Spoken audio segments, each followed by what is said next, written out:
Durante más de 1000 años, una ciudad se erigió como un bastión de la civilización, un puente entre Oriente y Occidente, el corazón de un imperio que se consideraba heredero de Roma.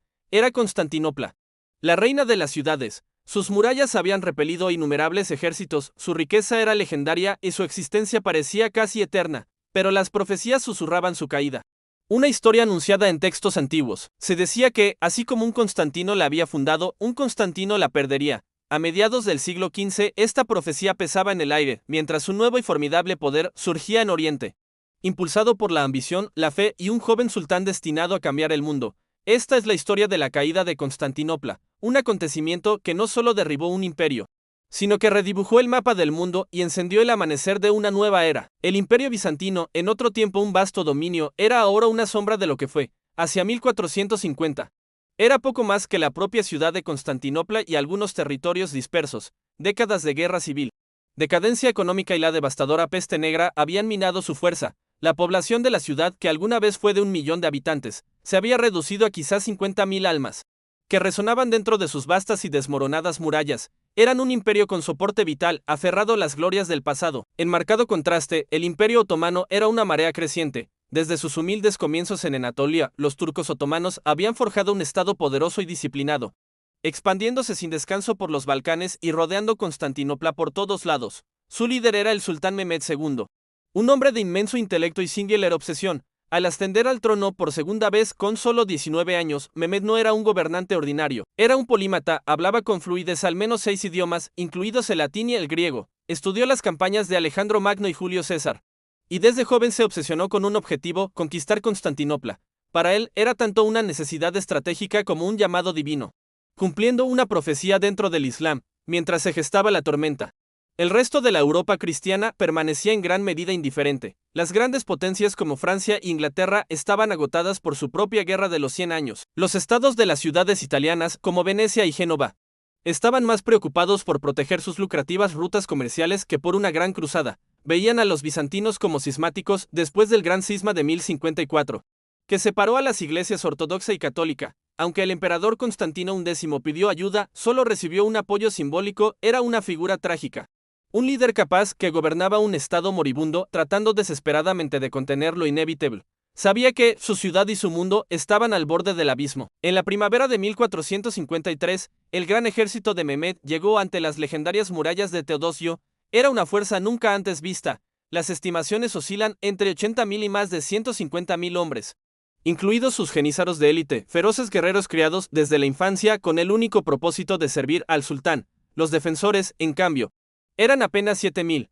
Era un escenario de David contra Goliat, pero este Goliat tenía un arma secreta. Mehmed había encargado a un ingeniero húngaro llamado Orbán que le construyera los cañones más grandes que el mundo hubiera visto jamás. Orbán había ofrecido primero sus servicios a los bizantinos, pero no podían pagar su precio, una trágica e irónica fatalidad. Su obra maestra, el cañón Basílica, era un monstruo. Medía más de 8 metros de largo y podía lanzar una bala de piedra de 550 kilos a más de 1,5 kilómetros. Se necesitaban 60 bueyes para moverlo y un equipo de cientos de personas para operarlo, y solo podía disparar 7 veces al día. Pero cada disparo golpeaba las antiguas murallas con la fuerza de un terremoto. El impacto psicológico fue inmenso. Durante semanas, un bombardeo incesante golpeó la ciudad, día y noche, un constante redoble de tambor de la fatalidad. Sin embargo, los defensores no estaban exentos de héroes. El principal de ellos era Giovanni Giustiniani Longo, un soldado de fortuna genovés que llegó con 700 hombres a sus expensas. Era un experto en la guerra de asedio, y el emperador Constantino lo puso inmediatamente al mando de las defensas terrestres. El coraje y la habilidad de Giustiniani fueron fundamentales, organizando equipos de reparación para trabajar durante la noche, reparando frenéticamente las brechas hechas por los cañones otomanos. Él era el alma de la defensa. La mayor defensa naval de Constantinopla era el Cuerno de Oro, un puerto natural protegido por una enorme cadena de hierro que se extendía a través de su boca. Esta cadena impedía que la flota otomana atacara las murallas marítimas más débiles de la ciudad. Durante semanas, la armada otomana intentó sin éxito romperla. Entonces, Mehmed concibió un plan de una audacia impresionante. Ordenó a sus hombres que construyeran un camino de madera engrasada, una grada, sobre la colina de Gálata. En una sola noche, sus soldados y mails de bueyes arrastraron físicamente más de 70 de sus barcos más pequeños por tierra, sorteando la cadena y lanzándolos directamente al Cuerno de Oro. A la mañana siguiente, los defensores despertaron a una pesadilla. La flota otomana estaba ahora dentro de su puerto. El golpe psicológico fue devastador. Lo imposible había sucedido. El asedio fue también una guerra de ingenios. Los ingenieros de Mehmed cavaron túneles para intentar minar bajo las murallas. Los bizantinos, guiados por un ingeniero escocés llamado John Grant, cavaron contratúneles, lo que llevó a aterradoras y claustrofóbicas batallas libradas en completa oscuridad bajo tierra. Mientras tanto, el constante fuego de los cañones, la disminución de los suministros y la visión de la flota enemiga en su puerto comenzaron a minar la moral de los asediados. Las facciones dentro de la ciudad discutían. Algunos creían que era un castigo de Dios por su intento de unificarse con la Iglesia católica.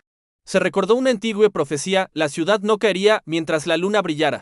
El 22 de mayo, un eclipse lunar sumió a la ciudad en la oscuridad, visto por muchos como el presagio final y terrible. Aún así, los defensores siguieron luchando. Tenían un último as en la menge, el fuego griego. Se trataba de un arma incendiaria misteriosa. Una superarma bizantina cuya fórmula era un secreto de estado muy bien guardado. Podía arder en el agua y era casi imposible de extinguir. Era terriblemente eficaz. Pero solo tenían un suministro limitado, y no fue suficiente para cambiar el rumbo contra el abrumador número de otomanos. Después de casi 2 meses de asedio, Mehmed se impacientó. Sus cañones habían maltratado las murallas, pero los defensores, liderados por Giustiniani, habían resistido. En la tarde del 28 de mayo, un extraño silencio cayó sobre el campamento otomano. Los cañones se detuvieron. Los soldados descansaron. Era la calma antes de la tormenta final. Mehmed ofreció una última oportunidad para rendirse. Constantino X se negó. Su respuesta fue simple: no entregaría la ciudad, sino que moriría en su defensa.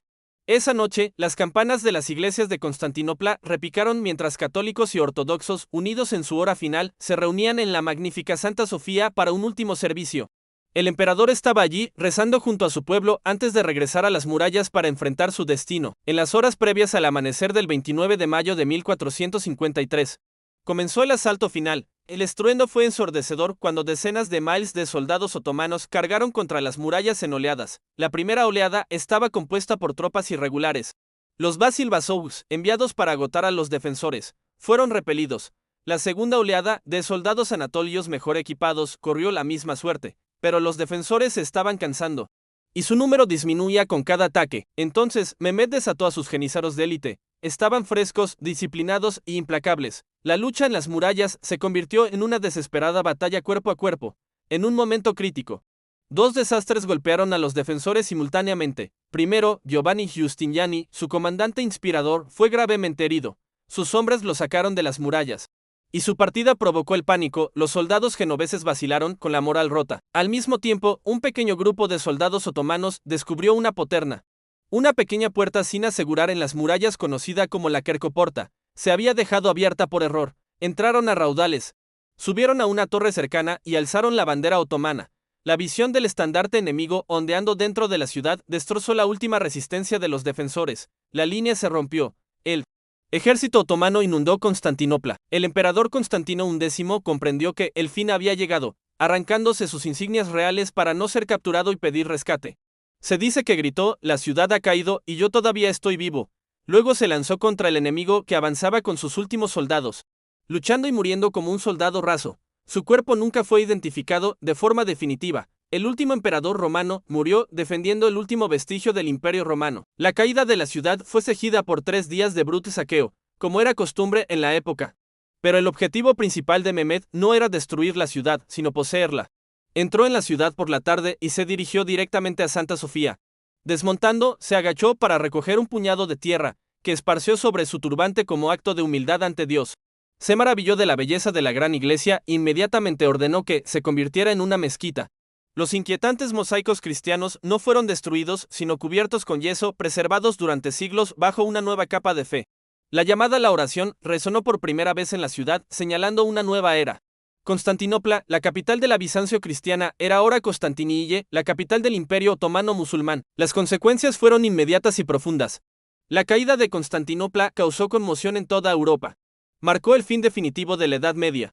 Las principales rutas comerciales terrestres hacia Asia estaban ahora controladas por los otomanos, que impusieron fuertes impuestos. Esta presión económica se convirtió en un poderoso catalizador para la exploración marítima europea. Estimuló a naciones como Portugal y España a buscar nuevas rutas marítimas hacia el este, buscando una forma de eludir el control otomano.